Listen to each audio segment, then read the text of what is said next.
What's going on, everybody? Welcome to tonight's charting session. It is Tuesday, the 22nd. It's actually 222. Kind of weird, but there you go. This is a rare moment for you to reclaim this day. Today, the market kind of just chopped around, really. It had some pretty good range. It shot up in the morning. We caught it. And then the downside, I didn't really play on the downside too much. But as far as the afternoon, I played a little bit more on ROKU, SPX, and what was the other trade I got? Let me see here, the profit and loss. So AMD, Roku, SPY, and SPX. Those were the trade, all green trades, and we definitely caught some of the moves. So let's take a look at the SPY. Let me make sure my screen is sharing with you guys. Okay, where'd they go? Right there. All right. Okay, so it's recording. Cool. All right, let's zoom into the SPY since everybody pretty much traded SPY today, right? How'd you guys do on SPY anyway? Yes, sir. Green. Green? Everybody green? Hebrew? True Ninja? Marty? I know Tanner killed it. Let's see. Did you trade SPY? Oh man, you did kill the SPY. Did you even leave some money for us, bro?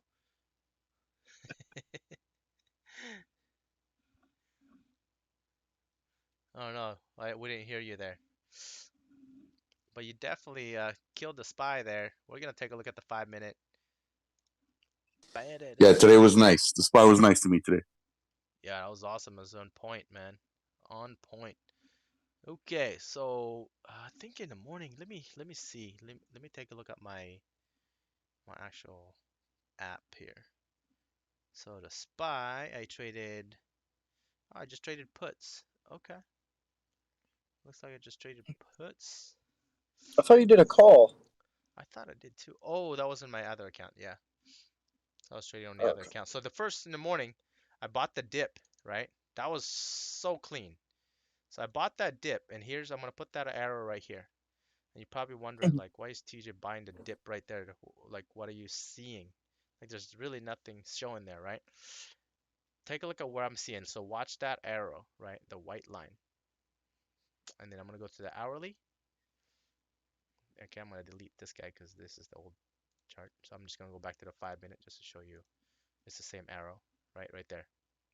Okay, so right at the bottom of that wick, and then you have a doji right there, which is an indecision, right into a support area. And you probably like, I don't see any support there, TJ, right? You don't see anything very obvious. But what I was seeing is an hourly. Here's the beauty thing about the hourly.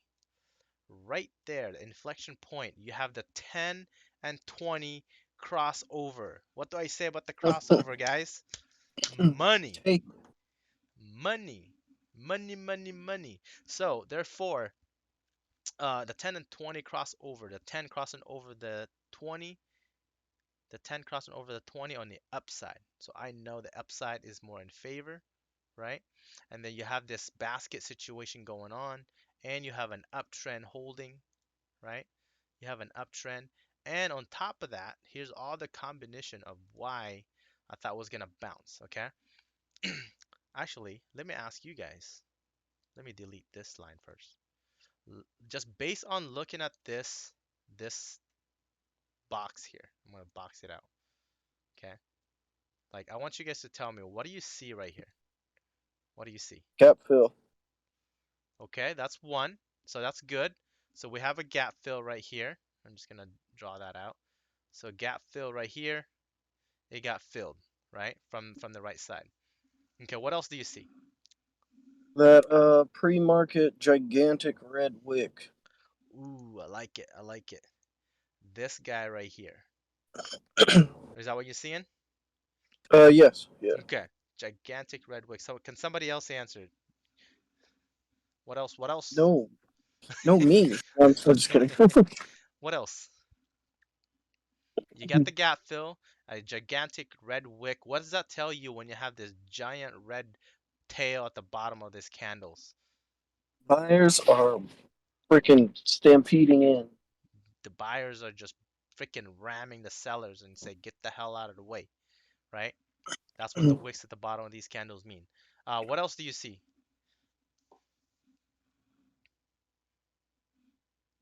Come on, come on. What else do you see, Marty? Okay. The next thing I see is the same thing what Robert's seeing here. This green candle with the long wick at the bottom. Same scenario. Sellers are trying to dump right here, and the buyers are just like, no, this is I like this spot. I'm gonna buy it. I'm gonna buy it. Okay. So we bought it right there as well, right? And then this price level of 434, which is we identified before the candle even got there, because of this wicks at the top right here. We know that there was sellers right here, right? Sellers are defending this zone, so therefore, immediately when it dropped down to the crossover of the 10 and 20 SMA, we know that that's our chance for that quick scalp. And we literally sold at the top of this, right? Because at the end of the day, we want to respect that levels instead of hoping that's going to pop up some more, okay? So we took profits right away. And if you look left, we can also identify what this level means, right? You have a lot of consolidations right here, and I believe I was seeing it all the way further to the left. Let me see here. What was it at? Da, da, da. Okay, there was nothing. It was right here. So if you bring the line, so you can actually see it right here in the far left corner. That's the top of that, right? So we know that there was resistance right at this level right here, because the last time it touched that price point, it got shoved back down, okay? So therefore, we want to respect that level. I don't care if it keeps going, right? Well, I do care if it keeps going, but at least we're respecting the levels to lock in profits. And then the behavior we want to see, if it did go up beyond that line of 430, 434 level, is a candle something like this. And then it comes down to test that level, and then the wicks, or the wicks at the bottom, you start to see and present itself, and then we start making higher high or higher lows, and it starts doing like this, right? The candle gets higher and higher. That's what we want to see if we wanted to have a high conviction to the upside. And guess what? Your 10 and 20 SMA is gonna look like this. Okay, your 20 SMA is gonna start looking like this. And guess what? We have now a nice looking basket. Okay. Now probability of going to the upside is greater, right? And then what we want to do is respect another zone, which is right here in this area, right? The bottom of this wicks becomes our ceiling, okay? Because we can also see that the last time it got up to there, or it tried to bounce to that level, it got shoved back down. So if this stock was to push up there in that level, we're gonna respect that level, and um, just consider that it has that possibility of selling back down to here, or at least to this levels right here, right? But which becomes a floor, because those are the top of it. So it becomes a floor somewhere around here would be ideal, right? So it would look like this, okay? And then another possible leg up to the upside, which next level right here, that's where it got up the last time. And then what happened at that level again, it sold off. It got up at that level and then sold off. So we're going to respect the same thing what happened here. If it did do that scenario, I'm back down and possibility in this level, because that's where the last time it's held. Okay, you can see that. The last time it got to that level, it shot up. The last time it got to that level, it pushed up. And that's literally all you have to do. Rinse and repeat on any time frame. If you're trading on an hourly, look at the hourly. If you're trading in a 5 minute, look at the 5 minute behavior. Okay? Is that making sense? Am I speaking too fast? Now that this is actually also just a smaller group here, feel free to just hop on and ask your questions, because it is your time to shine. I understand it, man. It's just conviction, not Can being not second scared. guessing. Yeah. Yeah. Oh, Alex, you killed it today, bro. Tell us a little bit about your day. Yes, sir. Yeah, that makes sense, bro. That chart. Yeah, see, exactly. Followed your line, exactly what you drew out yesterday. I like how you do it too. You respect the lines, and that's very important. But you see, it's hard to do when you're in the trade. You're like, I want a little more. Yeah, you greedy a little bit. Yep. Yeah, we But do have that emotion, that pesky emotion that we all talk about to overcome. Um, we get better at it by practicing and just saying, you know what, I'm gonna respect these levels, and I'm just gonna take my profits and run, right? Because at the end of the day, nobody knows how far the stock's gonna go and when it's gonna reverse on you and take your money back and some. So as a trader, our goal is to take money from the market, and the market has no obligation to give you any more than what it already presented. Zero. So the moment you say, "Oh, I'm green right here, but there's resistance, but you know what? I want more, market. I want more. I think you can do it, man. You can do it. You can go up to the next level. Give me that money." Guess what? The market's gonna be like, "F you. You don't want the money? Here, I'm coming back down. And you know what? I'm coming way back down here. And give me your money, because I gotta go pay the other guy that's more patient than you." bro, that happened to me today with Tesla. Right? Oh my gosh, exactly word for word, bro. Uh, I could have made like a couple $1,000s today more for real, like no joke, if I would have scalped fast and would have taken what the Tesla was giving me. Like straight up, it was like giving me like $400, $700, multiple times, and I wouldn't take it. I was like, a little more, and then bam, flushes, and then I'm back to zero, and then I'm waiting back again. Like, Right. ah, crap. I actually wrote that in my journal today. I was like, dude, we're in a different market today. Take the profits fast, and don't be greedy. We're in a different market. Like it was a couple days already in a row. I'm writing that in my journal. Mm-hmm. After my day is done, I immediately go in my journal, write down what can I do better, and all my mistakes, all my my things, and so I'm seeing a pattern, and so that's kind of like helping my brain as well, like writing down my mistakes, Mm-hmm. what can I do better, my wins and my losses. I write down everything step by step, in my journal. So I believe in that. It's helping me out today. Yes, I was negative in the morning with DWAC, Mm-hmm. because I thought it was gonna go to the moon, Mm-hmm. but it was slow. There wasn't really like, oh my gosh, there was some good movements there. I mean, there was, yes and no, but it was slow, and so it was choppy a bit for me, I guess. Mm-hmm. And it ate me up, because it ate me up a little bit more. Then I sized up. Anyways, then I just completely just I was like, screw you. I'm gonna go to something else that's more volatile and I can actually make some money. So that's what exactly I did. I just dropped DWAC. I was like, screw you. You might make some moves, but I'm out. Yep. Um, so yeah, Tesla gave me that good move today. And yeah, I made $700 today, 700 something. Nice. Yeah, it was good. It was good. That's awesome, man. That's good. That's good. Green. Seems like everybody was, majority of them were green. Let's see. Mega Man lost 26 bucks, but no big deal. He was able to get out of a $400 loss using the strategy of when to double down at key levels, which is very important, at key levels, not just randomly doubling down. Um, so on a trade on DWAC, I wanna bring this up too, because I think I had a role on that trade.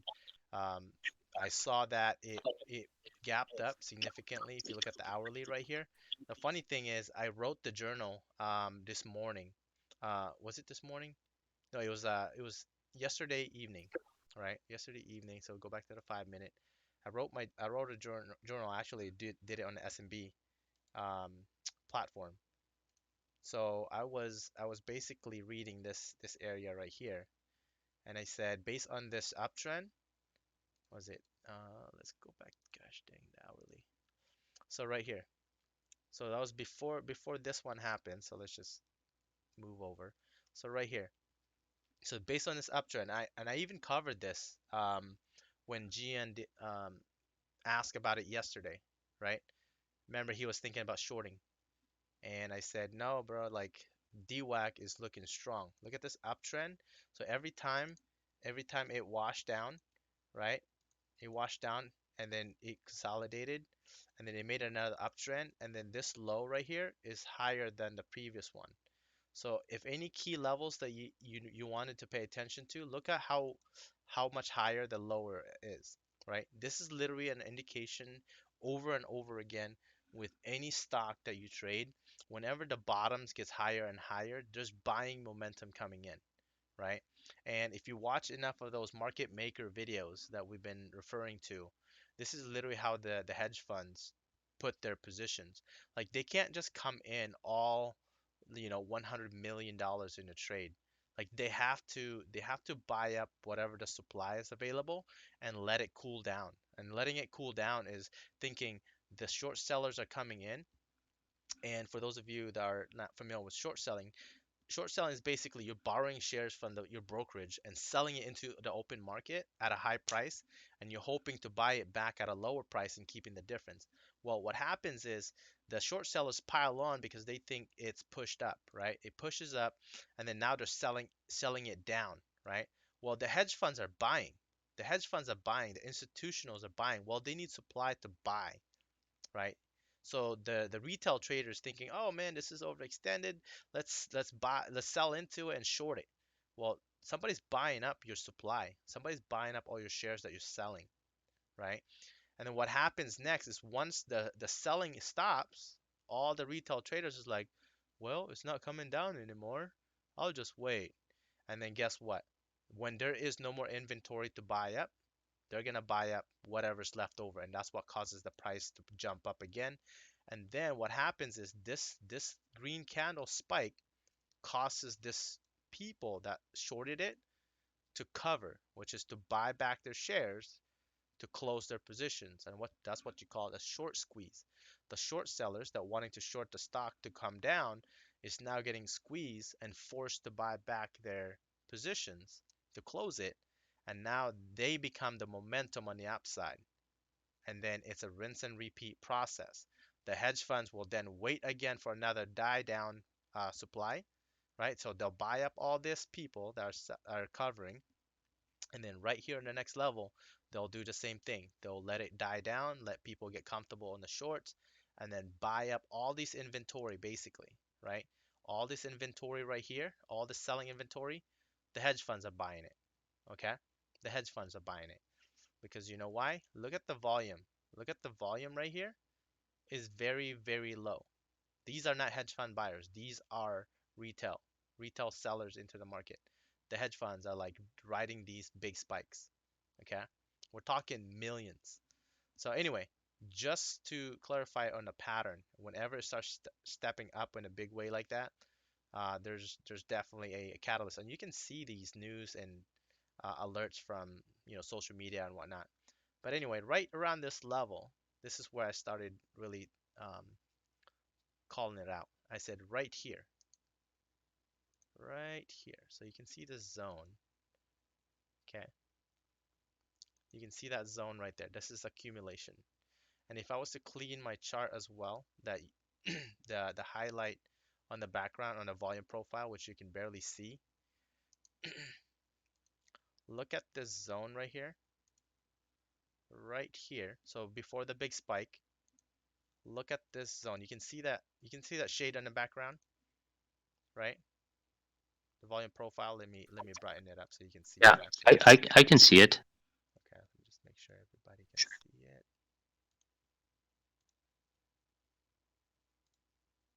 Transparency. Okay. Oh, I guess it's still the same. Okay, but you can see it. So this is all buying demand. Okay, this is all buying demand. Now you're probably wondering, well, how do you know it's buying demand? It's not selling demand. Well, this previous run up is literally telling you somebody's absorbing all the cells. Somebody's absorbing all the cells. And based on what we know with DWAC, and then also there was a catalyst. So in this case, if you wanted to put the picture together, based on this price action right here, somebody know from the other side, from the inside, was accumulating massive position, right? Massive position. You can see it right here. Somebody's accumulating massive position before the actual release. And this was somebody knew that they were going to be listed into the Apple Store and being able to download. Somebody knew that. Somebody knew the inside information. And then the chart pattern will show you that there's accumulation going on. And then we know what happened to the stock, right? It's a very popular stock. This is on everybody's radar. DWAC went from $10 to $175 in, what is that, a day? Let's see, two days. In 2 days, right? So we know that there's a lot of people's attention into this. And guess what? This is massively shorted because it's also a low float. Low float means how many shares are available to trade in a particular stock. So for those of you that are in real estate, we talk about this all the time. It's supply and demand. Okay, um, like the real estate market that we have now today is there's very low inventory and there's a lot of demand. Okay, so the inventory you could look at it as the housing, and then you have all these real estate buyers, right? But in the stock example, how many shares is available to trade, which is for people to buy to circulate into the market? Not very many. So stocks that are 10 million shares or less is considered low float, low inventory.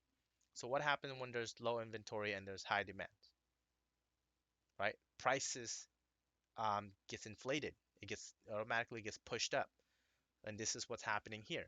So if there's, just for a simple example, if there's 1,000 shares available and there's 5,000 people wanting to buy, right? There's not enough.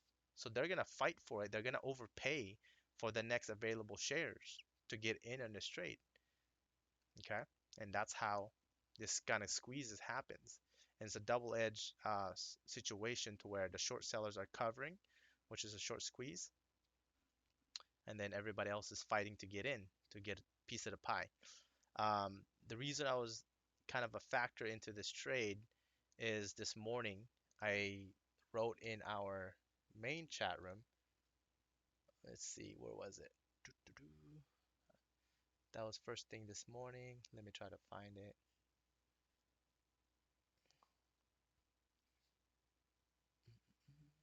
Where did I put that at? Something about, let me see, DWAC. I can't find where I wrote that. But oh, right here. I said, good morning. DWAC went nuts this morning. Need to see above 95 at open for potential 120 move. Okay, so let's take a look at what happened to the open. Okay, so at open, it opened at 97. Okay, but what happened was it sold off, right? And selling off, that doesn't mean it's, yes, it's still above 95, but it's not a green candle, right? So that's another factor. It's like, okay, it's above 95 at open, but it's selling off. And then when it bounced back up, I needed to see above 95, which, as you can see right here, it rejected at that level. Now you're probably wondering, okay, how are you figuring out 95 as a key level? Okay, so we're gonna draw out 95, and you guys can decide for yourself. So I'm gonna draw it right there. That's 95. I'm gonna extend it to the left, and then I'm gonna color this purple. Okay, so right there, $95 area, and you're like, how are you identifying above 95 at open? So let's go in hourly, and then let's look left. Boom, right there, right around this area. It needed to get, like, we know what happened, right? We know what happened right here. It got above and sold off hard, hardcore sell. So going back to levels of behavior, it needed to stay above 95. Stay above 95. This is a 5-minute candles or 1 hour candles in this case, but it sold off really hard, right?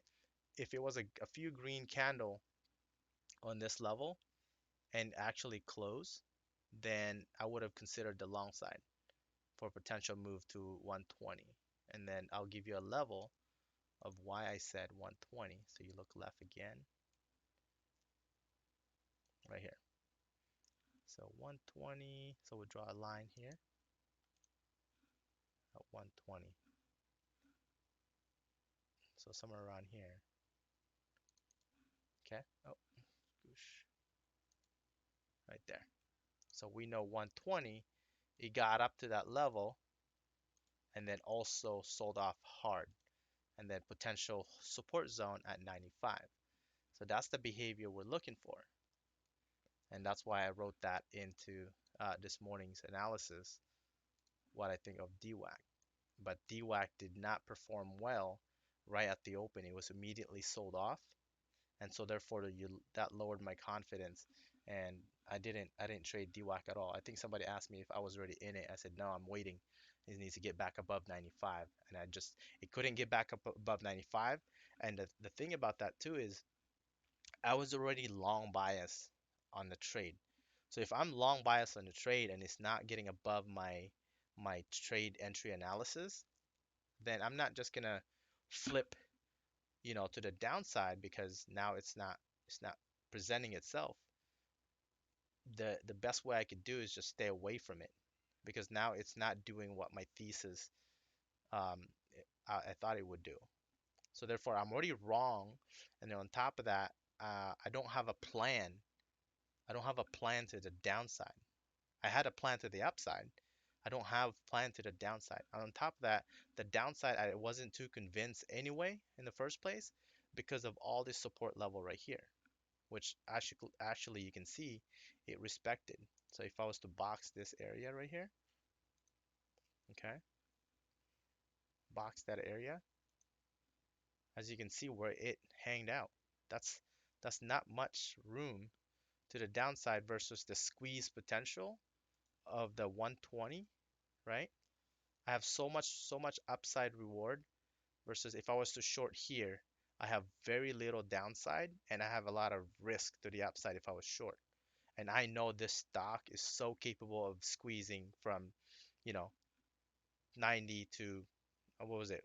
From 80, $85 area to 140 in, like, what is this? 20 minutes, you know, 20, 30 minutes. Yeah, that thing happened fast. So anyway, that was my trade analysis on DWAC. So that's the reason I stayed away from it, because it couldn't stay above $95. Okay, so the next trade. Any questions on that anyway?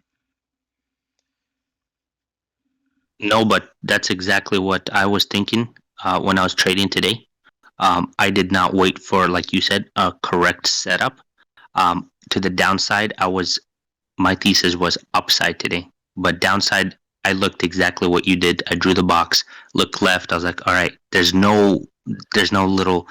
It can go little down, but the potential is up. So I was long biased this whole time, and I was trying to, like, while those bigger candles were forming, I was like, all right, get in, and then it goes down, size, and then I average down.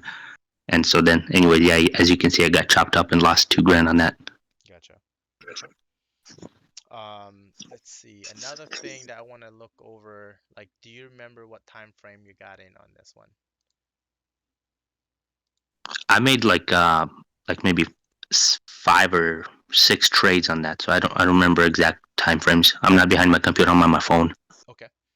Just to give a ideal setup for an entry, even if you were wrong on a trade, but ideally on a setup, based on what you see here, if you can tell me where ideally you would enter based on this chop right here, what do you see here that would trigger you to say get in on a trade to go long? Like, tell me at this level right here. Tell me where I should put my mouse. So there's when it sold off, see the 1020 didn't form. There was towards the right, move right some more right there. Yeah, those candles. I believe that's where I started. So across the 10 and 20 SMA. Okay. and I got in long, Okay. and then This flush. holding it, hoping it would make that squeeze. Hmm. Um, and it flushed. So then I averaged down, and then got out. Chop. And then towards the right, I believe I got in again when it crossed the 10 and 20 SMA, gave me a confirmation right to the upside. Okay. There was times I took profits and then times that I lost more because I Okay. sized up, Yeah. hoping for the big squeeze. Okay. So in this case, based on what you're telling me, these are reasonable entries because of consolidation and breakout of the box. Those are appropriate entries, I would say. The only difference is obviously it didn't pop as we would like it to be. Um, and then stopping out down here, I would say that was a decent trade.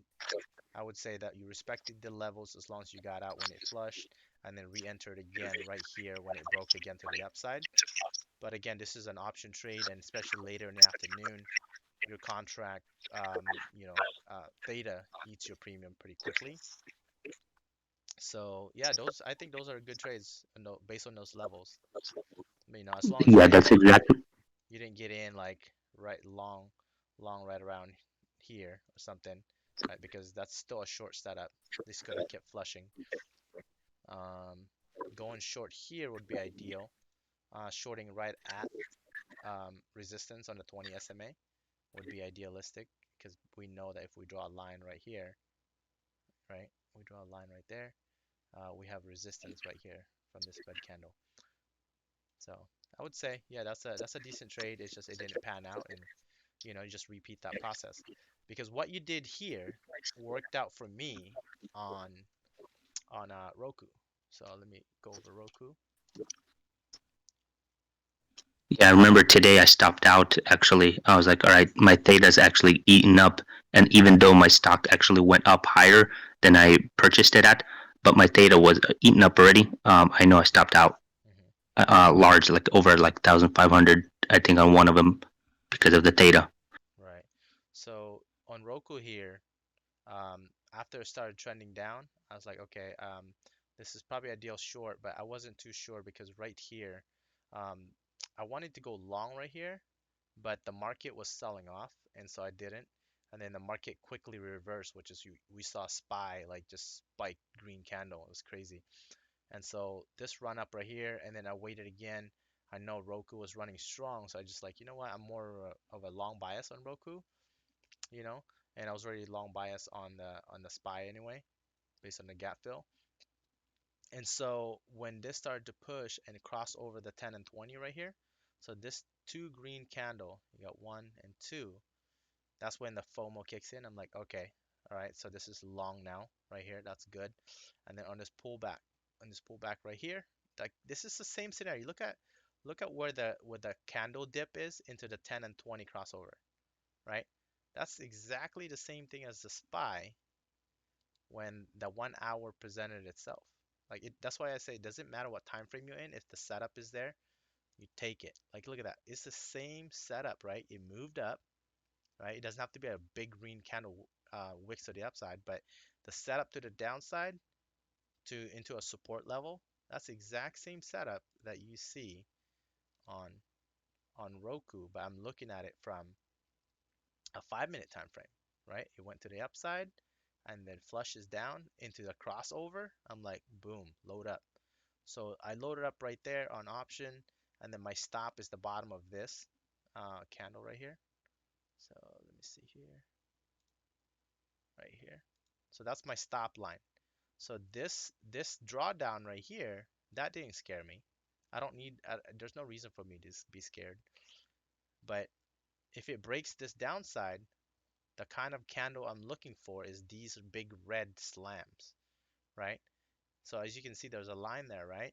But if this red candle happen right here, then that's a signal for me that there's a momentum to the downside, okay? So I held on, and then I sold just about right here because that green candle showed me there was selling pressure because right here did the same thing at that level, right? At that level, did the same thing. Look at this wicks at the top. So I know that this is a resistance zone, right? You pull the line across, and you just respect those lines. You take your profits. It did push up one more time, and that's when I was like, did I sell too soon? But then I always know there's that fake out, right, to stop people out, and then boom, slam back down. I wish I could have caught this downside because it would have been beautiful, but I actually closed my position and I just walked away. And I was like, you know what, I'm done. This was a good trade. This was like a 50% trade or something like that, and locked it in. So that was my trade for the day. If you follow these steps, like you're gonna see your P&L starts to stack up. Rinse and repeat, respect it, take your profits, wait for another setup, and do it again. And that's that, guys. Beautiful. It's a beautiful thing. Marty, are you getting this? I'm gonna be honest. I'm half-assing it right now. I'm like not. Yeah, I'm not really fully focused. Okay. Well, it's Yeah, recorded. Watch it later. that's the plan. I do want to be here for when I do have time to zone in, but I'm not fully soaking up what you just covered. I know you reviewed a couple trades. And yeah, I'll watch this video in full later. Awesome, man. Awesome. Glad. All right. Anybody else have any questions, or do you want me to review a trade that you took? Let's do it. Chew Ninja. So I didn't see a POC in there. Are you still using POC or no? POC, point of control. Yeah, Yeah, it's still yeah. on here. I did switched it to monthly just because I was just messing with it. But I do use the daily and all that stuff. I just wanted to see a deeper levels just because I wanted to see a bigger market like movement because of the whole Russia and Ukraine situation. I was like, you know what? Let's see in a bigger time frame, like where are my key levels? Where are my key levels? And right now, like we can see it here. So if you box this out, where it's currently at, like you can see there's turbulence zone right here. Okay. This thing needs to get back above. Let's see, 140, 148 on Roku to have a chance of the upside. But when it gets up to the 140, 147, 148 area, that's another heavy resistance zone. As far as the volume profile, the point of control, again, I have it on a monthly. So instead of a 1 day chart analysis on the volume profile, it's 1 month. And you can see more of a bigger, I guess a bigger, trade positions you can do analysis. Hey TJ. Oh, hey, what's confusing is that the POC. If you do the POC on the daily, Hmm. and with SPY, it's like freaking levels are all over the place. How do you know which one is the ones you should consider? Which ones are the ones you should throw away? Hmm. Like doing SPY on the daily POC. Yeah, so if Yeah, you do a daily POC on a day on a daily time frame, so you have the daily POC, which is the point of control volume profile.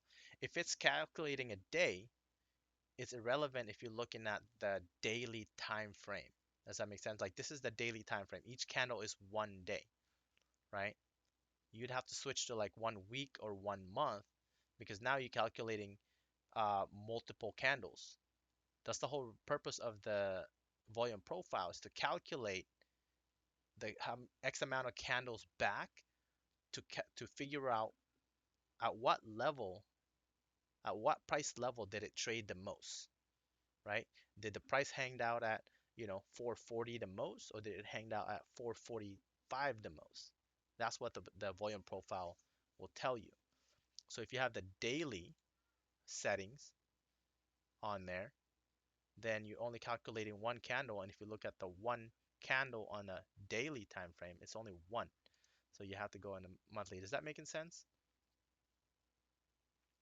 Right? So look at if I switch to the 5 minute, okay?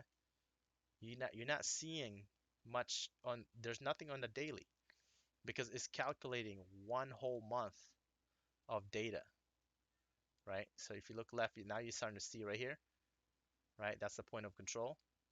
and you have to go way back. As you can see, right? It's calculating 1 month. Where's the average level, price level that hanged out the most within those 1 month time frame or 1 month span? One, is that making sense? It does, but I guess what I'm doing is I'm doing the daily POC, but on the 30-minute time frame. Hmm. And so, when I mark them all from like last week to today, this is a whole bunch of POC levels, and it's like just too much lines. So I'm like, which ones are irrelevant, and which ones are like needs to be tossed away. Okay, so let me do an example real quick, and then I'm gonna do daily, what you have, right? And then that's on a daily, and you're on a 30-minute. So this is what you see right here, right? Is that right? Yes. Okay. So what's confusing to you in what you're looking at here?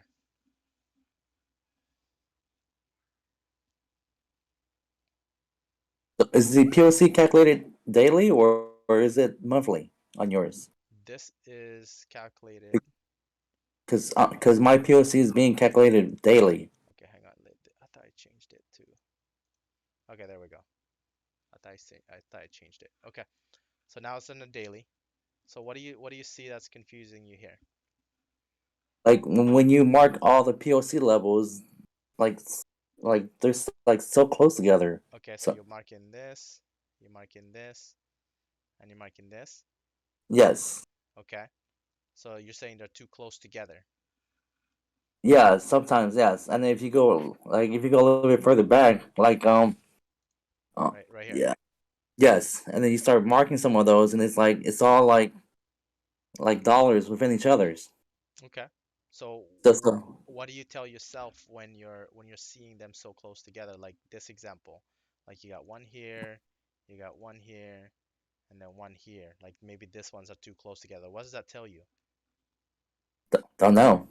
I don't know how to interpret it. That's why I'm like, wow, they're so close. Okay. Some of them must be irrelevant, or like I might need a bigger time frame so that those will consolidate for a more accurate POC. So let me ask you this.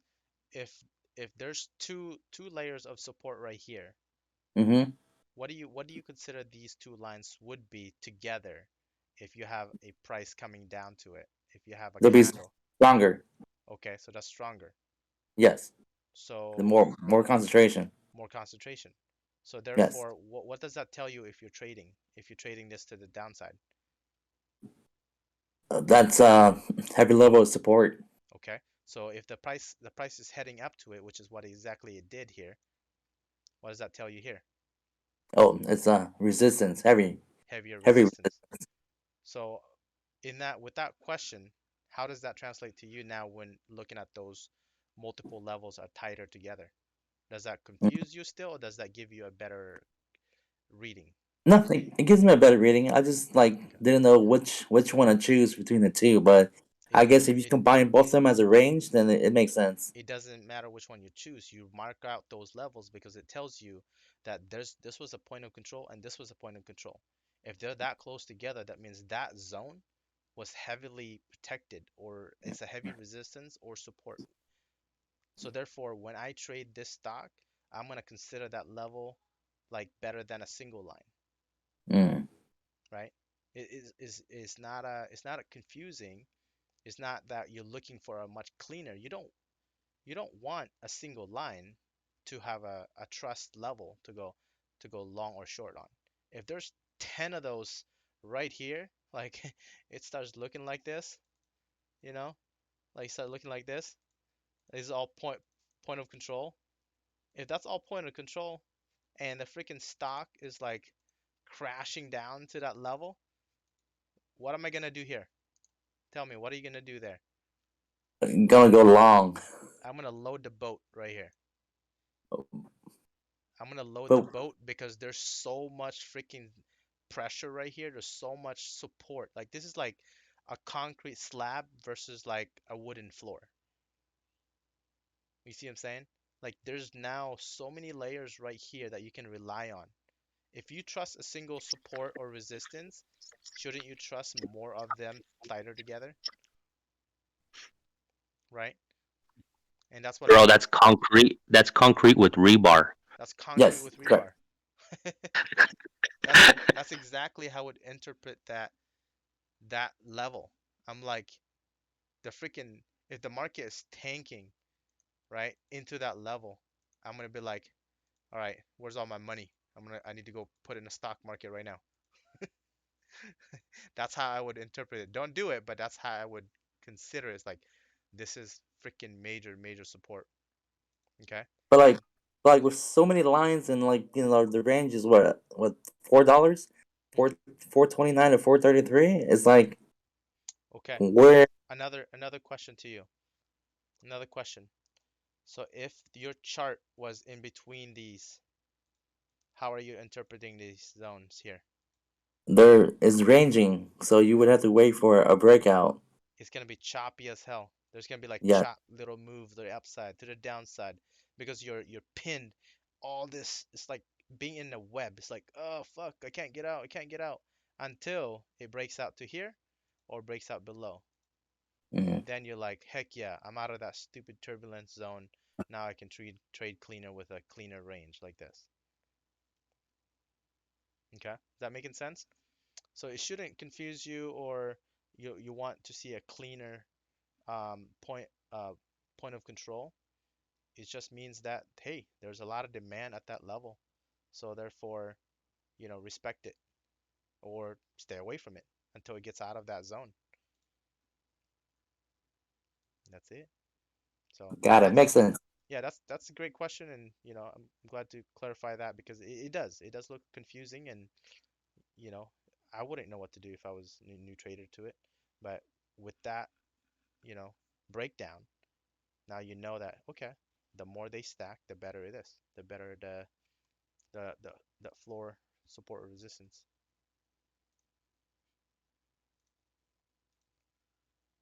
Cool. All right, next question. Everybody clean? Good? Ready to trade? Yeah, what are we looking at for tomorrow? Another Tomorrow. another another death. Oh, yeah, let's take a look at SPY. Or actually, we got to take a look at ES. Let's take a look at Spy and Tesla. Well, ES is the one that moves after hours still, as you can see right here. Mm-hmm. It's still moving. So right now, it's consolidating. So let's go to the hourly. Okay, I don't see much in there. Let's go to the daily. And let's go delete some of this. Levels. Okay. Now remember, my volume profile is set on a monthly. Okay. So first thing first, if I wasn't even looking at the candles, right? I can see these are the levels. These are the levels here. I can literally just draw them out. Okay. Levels here. And you can see the point of control, right? So what I'm going to do is I'm going to draw a line here because that's a point of control. Okay. So and remember, we're on the daily. So that means you don't need to worry about what's up here. Okay. Let me clean it up again. So I'm going to worry about this guy. Okay, because we know that's where it consolidated the last time. And if you look left, you put your crosshair right here. You look left, there's another guy right here. Okay, so you can draw this out. Okay, now it's getting tighter. And the next level is not till pretty much this guy over here, or this guy. If you look left right here, monthly point of control. Okay, so now we have the upside because we know our current price candle is still below. So let's find the downside. So the downside is this guy right here. Okay, point of control. And then also we have to respect this low right here, this area right here. Because if you look left, right over here, it bounced up from that level. From this level, it bounced up. From this level, it bounced up. And from this level, it bounced up. So we want to draw a line there. Okay. Okay, so now we have room, and then there's also one more right over here. right here, this ceiling. So we're gonna draw a line right there. Okay, so now we're gonna zoom in to our, we can do hourly. Let's see what hourly looks like. So right now this is a resistance zone. Let me turn that to red. All right. So right now it tried to break that area, 43.18. Okay, this is on ES. But what do we see here? You got to see the pattern. Okay. After a big sell-off,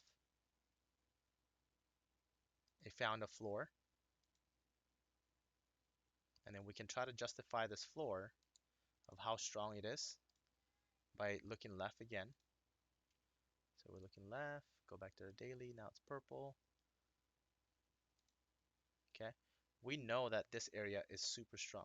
It tested so many times with long wicks at the bottom of these candles.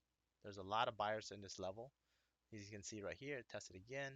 As you can see right here, it tested again. And then that's when it really had a big run. So it's testing that level. So let's go back to the hourly. So now, as you can see, okay, it bounced up, resistance level. So now you have to respect this area because that's where it got rejected last. Okay, came down. You could have bought this dip right here because we know there was a lot of buying demand here, right? We already determined that. So you could have loaded up right here and then also the next level. Now what we're seeing is this level is having a lower high. Okay, so it's a lower high. So we know it's getting weaker based on this trend. Okay, so now what we're gonna see is we want to expect it to touch either 50% of this box range right here. 50% is what we want to see. Because why 50%? Because that'll give us confidence that buyers are stepping in. If this pulls back down again to this level, sellers are winning, buyers are equal. All he has to do is break this and we free fall. We free fall to that next level, which is this guy right here. Okay?